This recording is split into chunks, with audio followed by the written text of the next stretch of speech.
Salam sejahtera dan salam jumpa lagi untuk Anda sekalian dimanapun Anda berada. Dalam inspirasi hidup kembali kita berjumpa untuk memaknai cerita-cerita.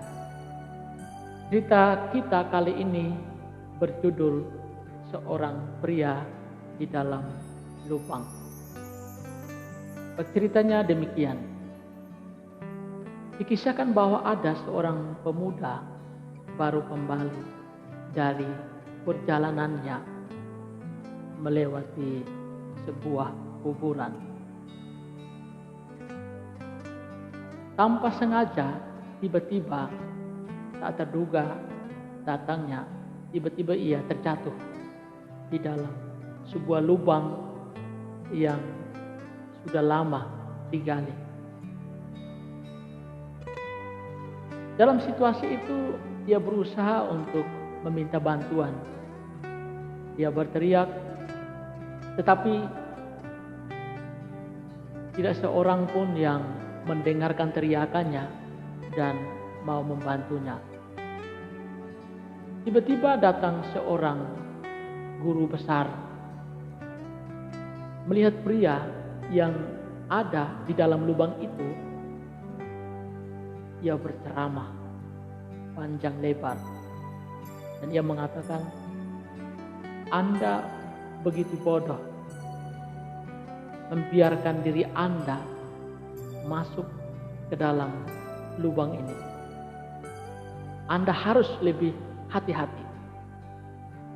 Jika Anda keluar dari lubang ini, Anda harus lebih berhati-hati. Setelah berkomentar demikian, ia lalu pergi. Kemudian datang seorang biarawan yang saleh. Melihat pria itu, ia lalu mengatakan, saya akan berusaha untuk menjulurkan tangan saya ke tangan Anda. Begitupun Anda berusahalah untuk menjulur tangan Anda kepada saya. Jika saya dapat menjangkau tangan Anda, maka saya dapat menyelamatkan Anda. Kemudian keduanya berusaha untuk saling menjulurkan tangan, namun sia-sia karena lubang itu terlalu dalam. Melihat itu, si biarawan ini kecewa, lalu dia pun pergi. Tiba-tiba datang Yesus. Melihat pria yang ada di dalam lubang itu,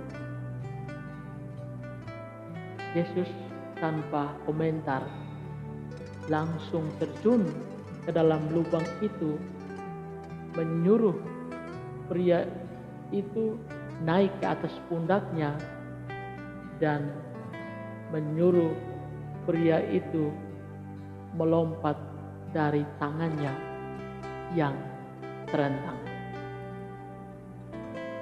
Demikian sekilas cerita hari ini. Saudara-saudari yang terkasih, dari cerita ini kita boleh merefleksikan beberapa hal ini. Yang pertama, bahwa jatuh ke dalam lubang atau jatuh ke dalam salah dan dosa itu tidak terlepas dari diri dan hidup setiap kita. Tetapi bahwa setiap kejatuhan kita harus menggugah kesadaran kita untuk lebih waspada atau berhati-hati di dalam setiap langkah kehidupan kita.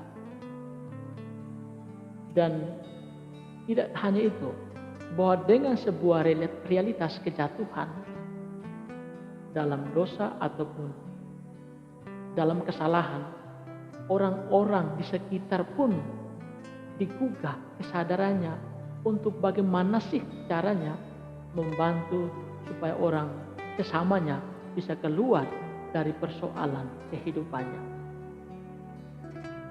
Lihat, tetap ada makna, arti dalam setiap kejatuhan di dalam hidup dan diri kita. Hal kedua, bahwa berbicara tentang membantu sesama itu tidak hanya sebatas kata-kata, atau tidak hanya sebatas melakukannya setengah-setengah, tetapi harus berpartisipasi penuh seperti yang dilakukan Yesus, mendekati, terjun, menyatu dalam kehidupannya dengan menyerahkan diri, mengorbankan diri, bahkan menyerahkan nyawa seperti yang Yesus lakukan untuk keselamatan orang lain. Ini keterlibatan yang sejati atau korban yang sejati dalam sebuah kehidupan. Ini akan mendatangkan arti sebuah kebahagiaan sejati dalam kehidupan ini. Kiranya cerita hari ini menjadi refleksi bagi kita semua untuk lebih